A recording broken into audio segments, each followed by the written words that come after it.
UFC 308 is over. Here's my experience. I see my haters proud of me now. When I'm around, it's all smiles. I took over my whole town.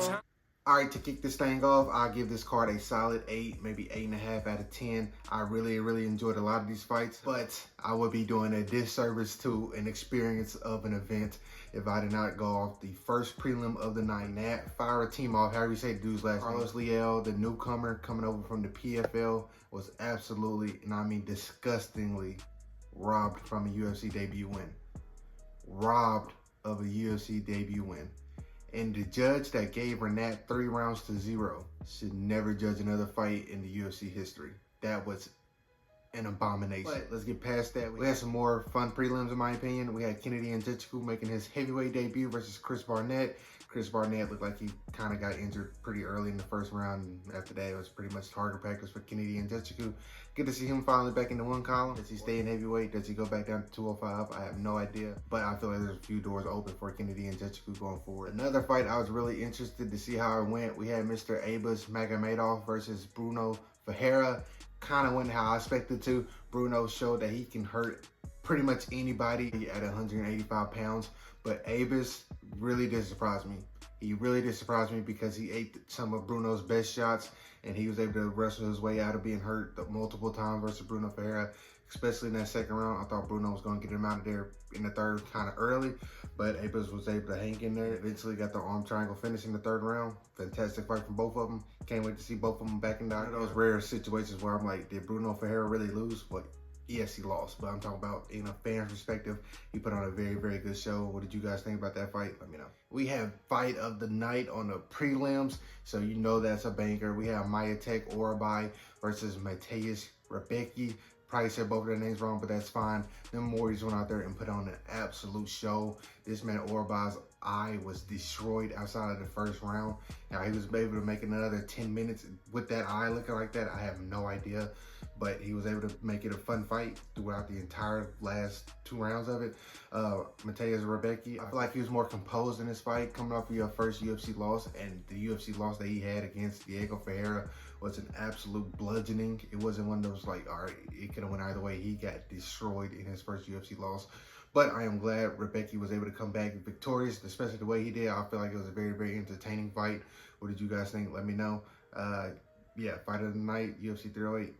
It was a banger. Following that fight, we had Jeff Neal getting back in the one column versus RDA. I mean, it was an injury, so really not much to praise in that situation. But Jeff Neal was clearly winning that fight. He looked bigger, he looked stronger, he looked faster. And I don't think he was going to go too well for RDA if that fight lasted longer. But big win for Jeff Neal, former champion under his belt. What do you guys think about this performance? Do y'all think he makes a quick turnaround to get back in the cage before 2025? Let me know. In the featured prelim of the night, we have UFC rising star Abu Aslan taking on UFC newcomer Rafael Secor. I know I butchered his name, but it's not his time for his name to be said right.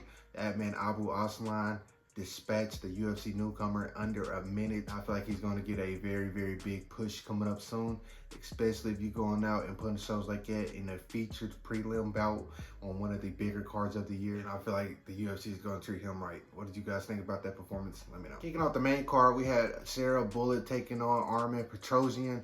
Sarah, depends how you want to score the early leg kicks from Petrosyan, but judges' scorecards don't matter when you get a second round KO, and a damn good one at that.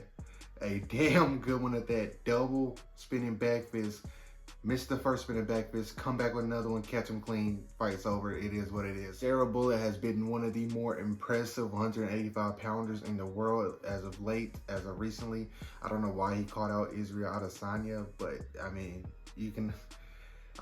But I mean, the worst he could say is no, which, well, he kind of didn't say no. He kind of just laughed, which might be a little bit worse. But Sarah Bullet says he wants to be very active. I don't think he can fight in the States because I don't think anybody's going to clear him for his eye. Does he get a ranked fighter in his next fight? I don't know. What do you guys think? Following that fight, we had an undefeated fighter. We have Lerone Murphy taking on the always exciting, always game Dan 50K Ige. Lerone Murphy put his O on the line versus a very tough vet. and he was able to come out on top. I want to say outside the first round, I feel like Lerone Murphy pitched a shutout in the last 2 rounds. That second round where he was able to cut Dan Ige open with that elbow was fantastic timing. Then he just pretty much outworked Dan Ige. Lerone Murphy is elite. I know Lerone Murphy's not a very big name, but he is coming off of a main event win over Edson Barboza, and now this win over Dan Ige. Can he get somebody in the top 10 in his next fight? And maybe after that, another fighter inside the top 5, and he could be looking at a title shot at 17-0 in one of the toughest divisions in the world right now, because we're going to talk about the champion later in this video. But how did y'all feel about Lerone Murphy's performance against Dan Ige at UFC 308? The next fight after that, we had the fight that I thought was going to absolutely produce a KO one way or the other. We had Magomed Ankalaev versus Alexander Rakic. Dana White told Magomed, you win this fight and it's a good fight, you're next for the title shot. He hit the first part right. He won the fight. Was it a good fight by anybody's measures? Probably, by some people's measures.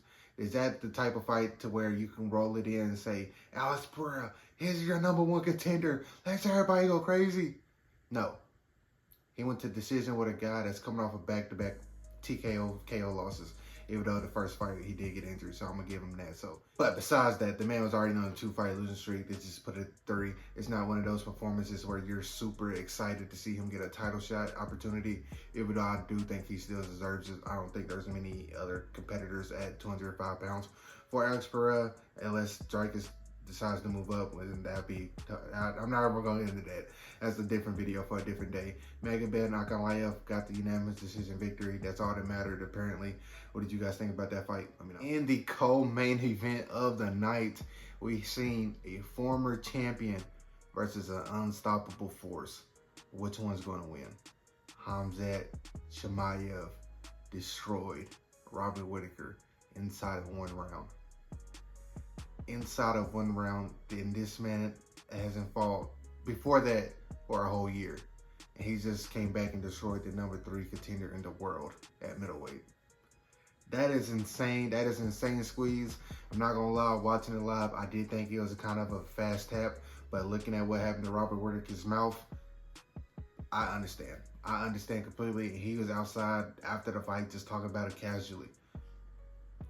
How he did that, I have no idea, because I would be damned. I would be somewhere drugged up beyond belief and not wanting to talk to anybody or see anybody. That's just me though. But Khamzat Chimaev, as he jumped the line and take over that title shot opportunity versus Dricus du Plessis over Sean Strickland with a performance like that, if it's me, if I'm matchmaking, yes. But I would assume Sean Strickland is talking very, very confident on X. I'm assuming they already have some type of plan, at least penciled in. But plans can change, and plans do change in the UFC. I'm excited to see either one get the opportunity to fight Dricus. It should be a fun one. I feel like Dricus beats Sean Strickland again. Now, this man Khamzat, I don't know. That might be a different animal. What did you guys think about this performance? What do you guys think should get the next middleweight title shot opportunity? Let me know. In the main event of the night, we had the El Matador, Ilia Topuria versus Max Blessed Holloway. This is a tough one for me to watch. It was a tough one for me to watch. Towards the end of it, I am a very, very big Max Holloway fan. But this man, Ilia Topuria, looked like he is the best 145-pounder in the world right now. And it doesn't look close.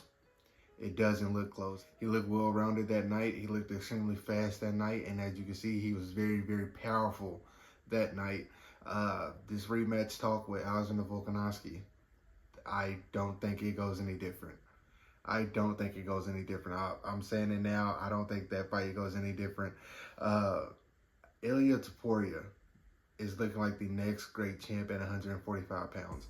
And when you look at the list that 145 pounds has had, it has consistently been one of the best products the UFC has had. Let's go down the list. Jose Aldo, Max Holloway, Alexander Volkanovski, Conor McGregor. I know I butchered the order of that, but those are the 4 champions. Ilia Topuria. That list is insane. You could turn on to any of those champions fights and make an MMA fan for somebody that don't know what it is. That's my piece on that. I'm going to give Ilia his flowers in his own video. Maybe this week, more than likely this week. What would you guys rate UFC 308? I had a pretty good time watching it. What did you guys think about it? Let me know down below. How do you want to see fighters match make out of this? Yep, and if you enjoyed the video, please make sure you like, comment, and subscribe. Be good people. Peace.